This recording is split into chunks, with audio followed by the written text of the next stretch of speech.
গতকালকে থেকে যে বৃষ্টি শুরু হয়েছে, আজকে সকালেও সেই একই অবস্থা। তবে এখন একটু অল্প ঝিরিঝিরি বৃষ্টি হচ্ছে। তবে এরই মধ্যে কাজ তো আর থেমে থাকবে না, সেগুলো তো সেরে নিতেই হয়। তো সকালবেলায় ঘুম থেকে উঠে যতই বৃষ্টি চোখ খুলে দেখি না কেন, যে সমস্ত সকালের বাসি কাজগুলো ছিল মা আর আমি দুজন মিলে সেরে নিয়েছি। আর এই যে এখন একদম ঘরে চলে এসেছি আর বসিয়ে নিয়েছি 1 কাপ চা। এদিকে চাটা করে নিয়ে তারপর বাবা চাটা করতে যাব, কারণ বাবা এখনও ঘুম থেকে ওঠেনি। এখন চা করে রাখলে সেটা ঠান্ডা হয়ে যাবে, তো বাবাও ওদিকে ঘুম থেকে উঠুক, ততক্ষণে আমার চা করে খাওয়াও হয়ে যাবে। আর এদিকে আমার বাবান এখনও ঘুম থেকে ওঠেনি, এই দেখো এখনও ঘুমোচ্ছে। মানে যেহেতু বৃষ্টির ওয়েদার, বেশ ঠান্ডা ঠান্ডা লাগছে। আর আমাদের আবার অভ্যেস কি, যতই ঠান্ডা লাগুক হালকা করে ফ্যান চলবে, তার সাথে গায়ে আমরা চাদর দেব। তো আমার বাবানেরও ঠিক ওই একই অভ্যেস। আর আমার মিঠু সোনা, সে তো কোন সকালে উঠে বসে রয়েছে, এই দেখো। আর ভীষণ ক্যামেরা কনসাস, জানো, এর আগেও তোমাদেরকে বলেছি, ফোনটাতে যদি ওর ভিডিও করি ও সেটা খুব ভালোভাবে বুঝতে পারে এবং সুন্দর পোজ দিয়ে একদম তাকিয়ে থাকবে, জানো তো। আর যখনই ফোনটা মুখের সামনে থেকে সরিয়ে নেব, তখনই একদম ক্যাক করে কামড়াতে আসে। তো এরকমটাই আর কি। দুটো মিঠু কোথা থেকে এলো? হ্যাঁ মিঠু, দুখানা মিঠু কোথা থেকে এলো? ওই যে একটা মিঠু দেখা যাচ্ছে, আর এই একটা মিঠু। ও, আমার কাছে দুটো মিঠু আছে, একটা মিঠু আর একটা মিঠুনি। হ্যাঁ মা, দুটো মিঠু। মিঠুর জন্য একটা মিঠুনি জোগাড় করেছি না মিঠু, একটা মিঠুনি জোগাড় করেছি একটা। হ্যাঁ, আর আর আর আর করতে পারবো না বাবা, ভিডিও করতেই হবে, সরিয়ে দিলেই একদম খ্যাক করে ওঠে। হয়ে গেছে, বন্ধ করে দিলাম, বন্ধ করে দিলাম। মা মা, ঘড়িতে সময় এখন সকাল 8:15। বাবানের তো ম্যাডাম আসার কথা ছিল, কিন্তু বাইরে ভালোই বৃষ্টি হচ্ছে, তার জন্য ওর ম্যাডাম আর আসতে পারবে না। আর কি বলতো, ওর ম্যাডাম যেখান দিয়ে আসে, মানে যে রাস্তাটা দিয়ে, সেই রাস্তাটাতে না একটু বৃষ্টিতেই জল জমে যায়। তো ওই রাস্তাটাতে হয়তো জল জমে গেছে, তো সেই কারণে আর আসবে না, বললো ফোন করে যে সন্ধ্যেবেলায় আসবে। ওদিকে বাবা যথারীতি সকালবেলায় হয়েছে, একদম ফোন করে আগেই জিজ্ঞেস করবে যে বাবান কেমন রয়েছে, কেমন আছে। মাও তাই। মানে কি বলতো, এই জিনিসটা হয় আর কি, মা বাবা থাকলে না তাদের ওই নাতি নাতনির উপর যে টানটা, সবসময় খোঁজ খবর নেওয়ার যে ব্যাপারটা, এটা কিন্তু থেকেই যায়। সকালবেলা উঠে আগে আমাকে ফোন করবে, করে জিজ্ঞেস করবে যে বাবান কি করছে, ভালো আছে তো, শরীর সুস্থ আছে তো, ওর কথাটা জিজ্ঞেস করে নিয়ে তারপর আমার কথা জিজ্ঞেস করবে। আর আগে এই ব্যাপারটা অন্যরকম ছিল, তখন কিন্তু ফোন করে, মানে যখন বাবান ছিল না তখন কিন্তু ফোন করে আগে আমার কথাটাই জিজ্ঞেস করতো। আর এখন ব্যাপারটা সম্পূর্ণ উল্টো, মানে সমস্ত ভালোবাসাটা চলে গিয়েছে তার উপরে। মানে আসলের থেকেও সুদের দাম যে বেশি, সেটা এখন হারে হারে টের পাচ্ছি। সবাই ফোন করে আগে ওর কথা জিজ্ঞেস করে, যেমন মা তেমন বাবা তেমন বোন, সবাই আর কি। তো যাই হোক, তোমাদের ভালোবাসায় আমার বাবান আগের থেকে অনেকটাই সুস্থ। আর আমার বাবানকে ঠিক যেমনভাবে ডাক্তারবাবু খেতে বলেছে, ঠিক তেমনভাবে কিন্তু খাওয়া দাওয়া করছে। একদমই বাইরের খাবার কিছুই খাচ্ছে না, মানে একদম স্ট্রিক্টলি, মানে আমাকে বারণ করতে হচ্ছে না, ও নিজেই খাচ্ছে না। মিঠু একটু কথা বলেনি, কথা বলেনি, চাচাই না মা, একদম নিজেই খাচ্ছে না, বলছে না মা আমি খাবো না, তার থেকে বরঞ্চ পুজোর সময় একবারে তখন বেরোবো যখন, তখন তো বাইরে কিছু খেতে ইচ্ছে করবে তখন খাবো। আর এই না খাওয়ার ব্যাপারটা তো আর আগাগোড়া নয়, এই এখনই একটু যেহেতু শরীরটা খারাপ ছিল এতটা, এখন একটু রেস্ট্রিকশনে চলা। তবে বাচ্চা এখন যদি ওরা ঠিকঠাক না খায় কখন খাবে, তাই না? তবে একদম পুরোপুরি সুস্থ হয়ে যায়, যতদিন ডাক্তারবাবু বলেছেন ততদিন একটুখানি মেনে চলুক, তারপর থেকে তো খাওয়া দাওয়া আসবে। এই যে ডিমটা, প্রতিটা দিন তোমরা দেখেছো ডিম সেদ্ধ না দিলে আমার বাবানের হয় না, শনি মঙ্গলবার বাদে। তো এখন কিন্তু একবারও বলছে না যে ডিম খাবো, মানে একদম ডিমটা একেবারেই ছোঁয়া তো দূরের কথা, মানে ওর কথা উচ্চারণও করছে না, ডিম খাবে না। যদি কোনো রকম পেটের সমস্যা হয়, খুব ভয় পেয়ে গেছে গো বেচারা, এতটাই কষ্ট পেল। তো এটাই আর কি। তো বাইরে তো বৃষ্টি পড়ছে, বাইরের কাজকর্ম আছে আছে বলতে কি, ওই যে চাল ধোবো, সবজিগুলো বাইরে নিয়ে গিয়ে ধোবো, এগুলো তো রয়েছে, তো করতে হবে। বালতিতে জল তোলা রয়েছে, ইচ্ছে করলে ভেতরেও করা যায়। তো দেখা যাক কি করি। আর সকালবেলা জল খাবার কি করি এখনো ঠিক করিনি। একবার ভাবছি একটুখানি ডালে চালে বসিয়ে দিই, আবার ভাবছি ওরাও তো খাবে, একটু রুটি করি, কী যে করবো এখনও বুঝতে পারছি না। তবে দেখি মায়ের সাথে আলোচনা করি যে সকালবেলায় কী করবো। তবে দুপুরবেলায় দেখা যাক, যদি তখন একটু খিচুড়ি করা যায়। তোমাদের দাদাভাই না আসে এতটাই দেরি করে, মানে আমাদের সবার ধরো খাওয়া হয়ে যায়, মানে আমি খাই না, তো 3 জনের যদি খাওয়া হয়ে যায় তখন অনেকটাই ধরো খাবারটা কমে যায়। এবার বাকি খাবারগুলো না তাড়াতাড়ি ঠান্ডা হয়ে যায়, খিচুড়ি ঠান্ডা হয়ে গেলে ভালো লাগে না। তো সেই কারণেই ওই দুপুরের দিকটায় তোমাদের দাদাভাই বাড়ি না থাকলে খিচুড়িটা করা হয় না, যেহেতু দেরি করে আসতে। তো দেখি কি করি, খিচুড়িটা করলে কি এক পাতে সব মিটে যায়, তার সাথে কিছু ভাজা করলাম, বেগুন রয়েছে বেগুনি ভেজে নিলাম। কিন্তু ওই বৃষ্টির মধ্যে ডাল ভাত তরকারি এইসব করতে গেলে না যেন আরও বেশি বিরক্ত লাগে। অনেকগুলো বাসনও হয়, সেগুলো ধরো বৃষ্টির মধ্যেই মাজতে হয়। এইটুকুনি জায়গার মধ্যে তো আর কিছু জমিয়ে রাখতে পারি না, সবই বের করতে হয়। আর ওই বাসন জমিয়ে রাখার ব্যাপারটা আমার ভীষণ বিরক্তকর লাগে, একদম জমিয়ে রাখতে পারি না। মনে হয় যেন কখন এগুলো মেজে ঘষে ঠিক জায়গায় রাখবো, মানে আমার না ইরিটেশন হতে থাকে। সন্ধ্যের যে চার বাসনগুলো থাকে, যে জল আসবে তারপর মাজবো, রীতিমতো মানে ইরিটেশন হয় যে কতক্ষণে ওগুলো মেজে তুলে নেবো। তো যাই হোক, চলো ভিডিওটা তো শুরু করে দিয়েছি, সারাটা দিন সঙ্গে থাকো, দেখতে থাকো।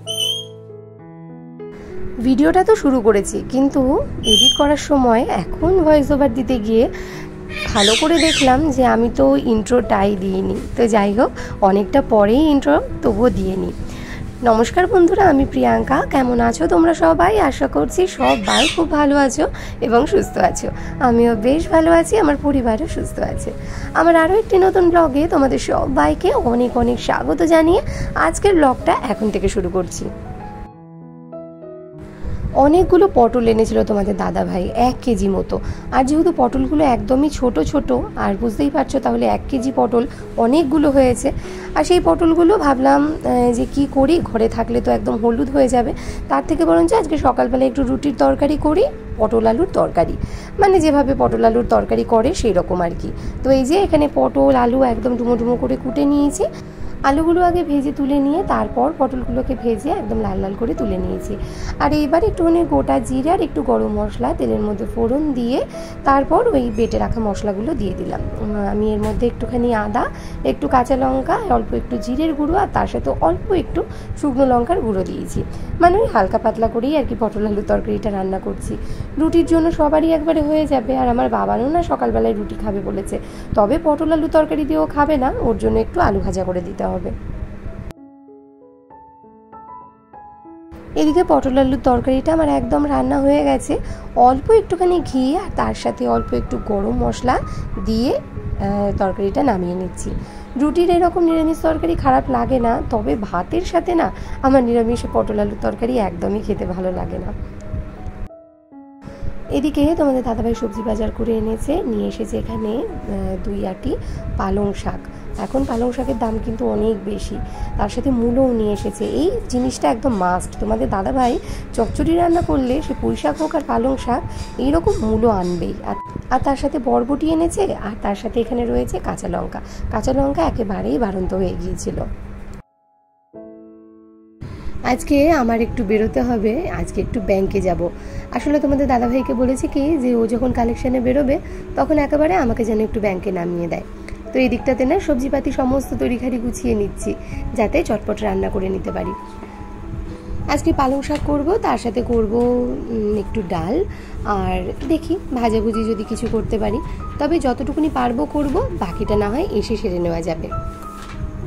ওদিকে তোমাদের দাদাভাই স্নান করতে করতে আমার এদিকে পালং শাকটা একদম কুচিয়ে ধুয়ে রেডি করা হয়ে গেছে, সবজিপাতিগুলোও গুছিয়ে নিয়েছি।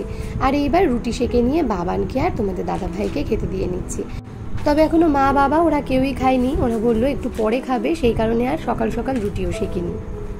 তবে এবার সবার রুটি একবারে সেঁকে নিয়েছি, আর এই তো সবার খাবারটাও বেড়ে নিচ্ছি। এদিকে গতকালের কিছুটা বোঁদে ছিল, তো বাবান বললো আলু আর ভাজতে হবে না, ওই তরকারির থেকে 2টো আলু দিতে, আর তার সাথে বোঁদে তো রয়েইছে, তো এই দিয়েই ওদেরকে খেতে দিয়ে নিলাম। সকালের জলখাবারটা খেয়ে নিয়েই তড়ি ঘড়ি একদম রেডি হয়ে নিয়েছি। তোমাদের দাদাভাই এখনই কালেকশানে বেরোবে, তো আমি বললাম যে আমার ব্যাংকে একটু দরকার আছে, তুমি আমাকে একটু নামিয়ে দিয়ে যাও। তো একদম মানে দেরি না করে চটপট রেডি হয়েছি, জানো তো, না হলে একটু দেরি করলেই না ওর টাইমে ও তো বেরিয়ে চলে যাবে, আমাকে নিয়ে যাবে না, সেই কারণে একদম দেরি করিনি। তাহলে চলো যাই, ঘুরে এসে তারপর তোমাদের সাথে কথা বলছি। ব্যাংক থেকে চলে এসেছি অনেকক্ষণ, তবে ব্যাপারটা কি হলো সেই বিষয়টা তোমাদের সাথে পরে না হয় বলছি। এখন এসে এই তোমাদের দাদাভাইয়ের একটু খিদে পেয়েছে, মানে কালেকশন থেকে চলে এসেছে, তো ভাবলাম একটুখানি মুড়ি আর বাদাম দিয়ে ভেজে দিই। তো অল্প করেই বাদাম দিয়ে আর মুড়ি দিয়ে ভেজে নিচ্ছি, ওকে দিয়ে নিচ্ছি। আর এদিকে আমারও না খানিকটা খিদে পেয়েছে জানো তো, তো আমিও ওই 2 মুঠো ওর সাথে খেয়ে নেব। এদিকে আবার বৃষ্টি শুরু হয়েছে। তো চলো আজকে কি কি রান্না বান্না হয়েছে সেটা বরঞ্চ তোমাদের এক ঝলক দেখিয়ে দিয়ে নিই। বাবা মায়ের ভাতটা আগেই বেড়ে দিয়ে নিয়েছি, তাই হাঁড়ি ভরা ভাত এখানে নেই, অর্ধেকটাই রয়েছে। তো বাবানের ভাতটা এইবার বেড়ে দেবো। এর মধ্যে না অল্প করে একটুখানি ওল ভাতে দিয়েছি, যেটুকু ছিল সেটুকুনি ওই বাবানের জন্য ভাতে দিয়ে নিয়েছি। আর মুসুরির ডাল এখানেও অল্প, বুঝতেই পারছো, যেহেতু অর্ধেকটা আর কি বাবা মাকে ওদিকে দিয়ে নিয়েছি। আর এখানে রয়েছে বড়ি দিয়ে, মূলো দিয়ে পালং শাকের তরকারি, বেগুনটাও দিয়েছি, তো সেইটা রয়েছে। আর এই যে ডাল, এইটা হলো বাবানের ডাল, মানে লঙ্কা ছাড়া একদম আঝালা করে বাবানের ডাল। বাবান একদমই লঙ্কা ঝালটা খেতে পারছে না, তাই ওরটা আলাদা করে তুলে রাখছি। তো এই হলো আজকের আমাদের মেনু। আর তার সাথে অবশ্যই রয়েছে ডালের পাতে মটর ডালের বড়া ভাজা। তো আমি না মটর ডালটা ভিজিয়েই গিয়েছিলাম, এসে গরম গরম বড়া ভেজে নিয়েছি। তাহলে চলো চটপট ভাতটা বাবানকে বেড়ে দিয়ে নিই। এখন বাজে ঠিক বিকেল 4টে। চলে এসেছি আজকে আমার উপরের দোতলায়, অনেকদিন বাদে এখানে এডিট করতে আসলাম।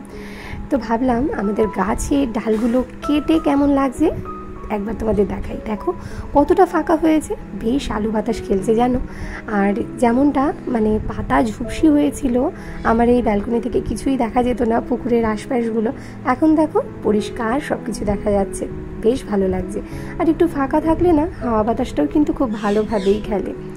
তো যাই হোক, বেশ ভালোই লাগছে। তবে আরও কিছুটা ডাল বাকি রয়েছে, সবগুলো উনি নিয়ে যাননি, তাই বাকিটা আর কি ওই সামনের দিন এসে নিয়ে যাবেন। তবে বৃষ্টি হচ্ছে তো জানি না এই বৃষ্টির মধ্যে আসবে কিনা। গাছ তো একদম মানে শ্যাওলা হয়ে রয়েছে, ভিজে রয়েছে, এইরকম গাছে তো ওঠা যায় না, স্লিপ করে। তো মনে হয় ওই রোদ উঠলে তারপর হয়তো উনি আসবেন। তো যাই হোক চলো এইবার যাই ঘরে, এডিটটাও শুরু করে দিই, কারণ টাইমে আবার ভিডিওটাও তো আনতে লাগবে, তাই না?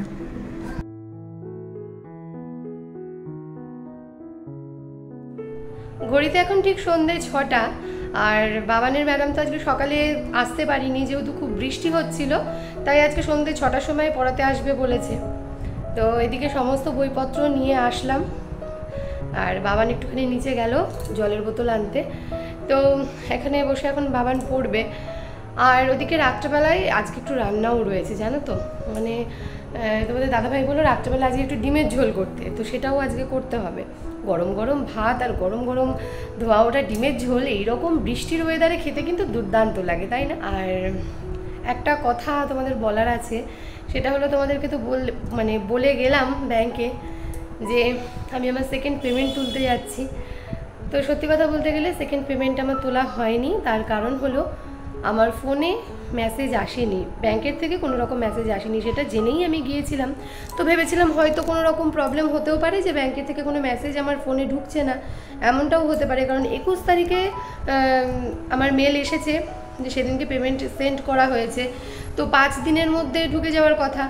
তো আজকে তো 5 দিন হলো, এর মধ্যে কোনো রকম কোনো মেসেজ আসেনি। তো গিয়েছিলাম আমি ব্যাংকে, তো সেখান থেকে জানানো হলো, আপ টু ডেট করলাম বই, তাতে দেখলাম যে না টাকা ঢোকেনি। তো সেখানে কথা বললাম এবং তারা জানালো যে 30 তারিখের মধ্যে যদি টাকাটা না ঢোকে তাহলে ওই কেয়ারে, মানে ব্যাংকের কেয়ারে একটা ইমেল করতে।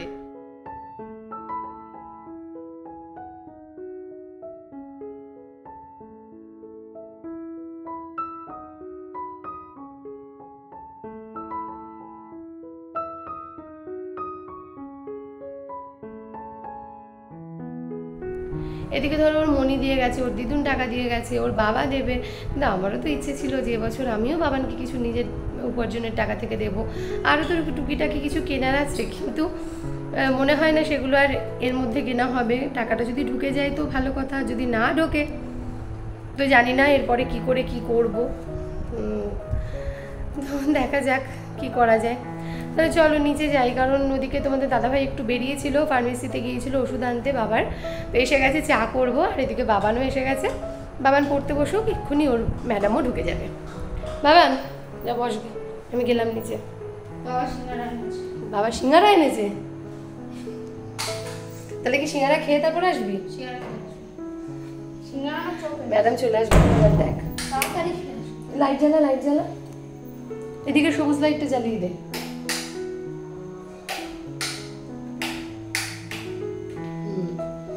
ঘরের একটা লাইট জ্বালা, একটা জ্বালানো থাক, ঘরে অসুবিধা হবে না। হ্যাঁ থাক, দরজা বেজে যাবে। নিচে নেমে এই লাইটটা অফ করে দে।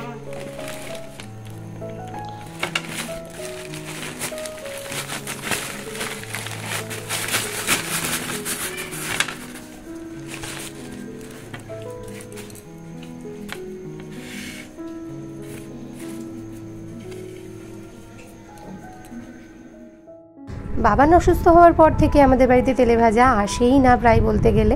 অনেক দিন পর আজকে বাড়িতে সিঙ্গারা চপ এনেছে। আর এই যে এখান থেকে খানিকটা আমার মিঠুকেও দিতে হয়েছে।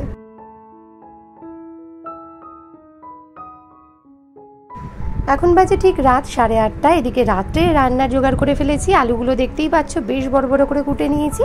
এখানে রয়েছে আদা, পেঁয়াজ, রসুন, কাঁচা লঙ্কা, টমেটো, মানে ডিমের ঝোল করতে যা যা লাগে আর কি। তো এখানে 3টে ডিম নিয়ে নিয়েছি, মানে আমাদের 3 জনেরই আজকে ডিমের ঝোলটা রান্না করব। তবে কি বলতো, যেরকম ডিমের ঝোল আমি রান্না করি বেশ কষা কষা লাল লাল করে, ঠিক তেমনটা করব না, একটু হালকা পাতলা করেই রান্না করব।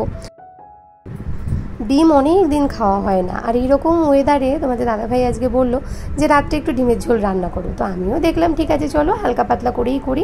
বাবানকে অতটা গ্রেভি দিয়ে দেবো না, একটু ডিম আর আলু দিয়ে রাত্রে রুটি খাবে বলছে। তবে আমরা বাবা রুটি খাচ্ছি না, আমরা ওই ডিমের ঝোল দিয়ে একদম গরম গরম ধোয়া ওটা ভাত এটাই খাবো। আর মা বাবা ওরা দুজন রুটি খাবে, তরকারি করা রয়েছে। এদিকে বৃষ্টির আর থামার নাম নেই, এখনও হয়ে চলেছে। বাবানের জামা কাপড় রোজই ভাবছি কিনতে যাব, কিন্তু এই ওয়েদারে আর কিছুতেই যাওয়াটা আর হচ্ছে না। তবে দেখা যাক, আগামী দিন যদি ওয়েদার ভালো থাকে বাবানকে বলেছি আগামীকাল অবশ্যই নিয়ে যাব। এদিকে রুটিটা বেলতে গিয়ে এমনভাবে ছিঁড়ে গেছে, তো যাকগে, ছিঁড়ে গেলে আর কি করা যাবে, ওই জায়গাটা জোড়া দিয়ে আর কিছুই করা যেত না। আবার যদি ওই গোল্লা পাকিয়ে বেলতে যেতাম তাতে করে রুটিটা আর মানে একদম ভালো হতোই না।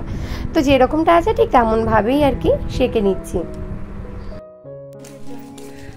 নমস্কার বন্ধুরা, আমি প্রিয়াঙ্কা। কেমন আছো তোমরা সবাই? আশা করছি সবাই খুব ভালো আছো এবং সুস্থ আছো। আমিও বেশ ভালো আছি, আমার পরিবারও সুস্থ আছে। আজকের এটা একটা ব্লগ বলবো না, আসলে না ব্লগও বলা যেতে পারে, কারণ আজকে সকাল থেকে কিন্তু আমার ডেলি লাইফস্টাইল ব্লগটা আজকে শুরু করিনি। তোমরা চেয়েছিলে যেদিন আমি শপিং করব সেদিনকে পুরো ব্লগটা যাতে তোমাদের সাথে শেয়ার করি। তো আজকে ভাবলাম বাজারে যখন যাচ্ছি কিছু কেনাকাটা করব, নিজের নয় বাবানের জন্য, তো সেই ব্লগটাই বরঞ্চ তোমাদের সাথে আজকে শেয়ার করা হোক। তো এই যে এখন বাজে ঠিক বিকেল 4:45, এখন বেরিয়ে গেছি, 5টা মনে হয় প্রায় বাজে। বোন আসছে, আর এদিকে মাসি রয়েছে, আর বাবা এগিয়ে রয়েছে সামনে। তো এই কজন মিলেই এখন যাওয়া হচ্ছে। বাবানের জামা কাপড়টা আগে কিনে নেবো, আর এই যে আমার মাসিও টুকিটাকি কিছু কিনবে, আর আমার যদি টুকটাক কিছু পছন্দ হয় সেটা নেব, বোনও তাই। তবে শাড়ি জামা কাপড় আমি কিছু কিনছি না, ওই টুকিটাকি প্রয়োজনীয় কিছু জিনিস যদি লাগে সেগুলোই নেব। তো কী করছি না করছি সম্পূর্ণটাই তোমাদের সাথে শেয়ার করবো, আর দেখতে হলে পুরো ব্লগটা দেখতে থাকো। আজকে আর সকাল থেকে বৃষ্টি হয়নি, তো আজকেই ঠিক করে নিয়েছিলাম যে আজকে বাজারে যাওয়া যাক। তবে আমার পেমেন্টটা কিন্তু আমি এখনও পাইনি, তবে যেটুকুনি সবাই দিয়েছে তাই দিয়েই চলে আসলাম বাজারে বাবানের জন্য কেনাকাটা করতে। এটা একটু অনেক অর্ডিনারি আর কি, এগুলো হচ্ছে ফ্যান্সি মধ্যে, এই হচ্ছে জিন্সের মধ্যে। নিচেরটাই আমারও বেশি ভালো লেগেছে, এটা কালারটাও ভালো, তোর এই প্যান্টের সাথে জামার সাথে ম্যাচ। হ্যাঁ হ্যাঁ, ডিপ কালার তো, এটা টাচ আছে, হালকা টাচ আছে, ম্যাচ করে যাবে, ভালো লাগবে যদি মনে হয় পরে দেখবি। এদিকে বোনও চলে এসেছে। বোন আর আমার বাড়িতে আসেনি, মানে একদম ও টুকটুকি ধরে বাজারেই ডিরেক্ট চলে এসেছে। তো এদিকে বাবানের একটা সেট তো কেনা হয়েছে, আরও একটা সেট পছন্দ করা হচ্ছে। আসলে বাচ্চাদের কি বলতো, মানে ওদেরই তো আনন্দ, ওদেরই তো কেনাকাটা, এইসব সময় তো আমরা পার করে এসেছি, এখন সব কিছু যা কিছু হবে বাবানের জন্যই। আর বাজারে দেখো তেমন যে ভিড় পুজোর আগে যেমনটা হয় তেমনটা কিন্তু নয়। আসলে এখন অনলাইন শপিং এতটাই বেড়ে গেছে, বাজারে এসে কেনাকাটা করাটা কিন্তু এখন অনেকটাই কমে গেছে। এই যে ভিড়টা দেখতে পাচ্ছ, এই ভিড়টা কিন্তু সাধারণত প্রতিটা দিনই হয়। যখনই সন্ধ্যাবেলায় তোমরা বেরোবে তখনই কিন্তু রানাঘাট বাজার অন্তত এই রকম ভিড়টা থাকে। এইবার মধুমিতাতে চলে এসেছি আমার যে মাসি তার একটা কাপড় কেনার জন্য। ভাই আমাকে বারবার বলে দিয়েছে যে দিদি মায়ের জন্য সুন্দর দেখে একটা কাপড় পছন্দ করে দিও। সাথে করে আমাকে নিয়ে এসেছে মাসি। যাই, মাসির জন্য একটা সুন্দর দেখে কাপড় আমরা পছন্দ করে নিই।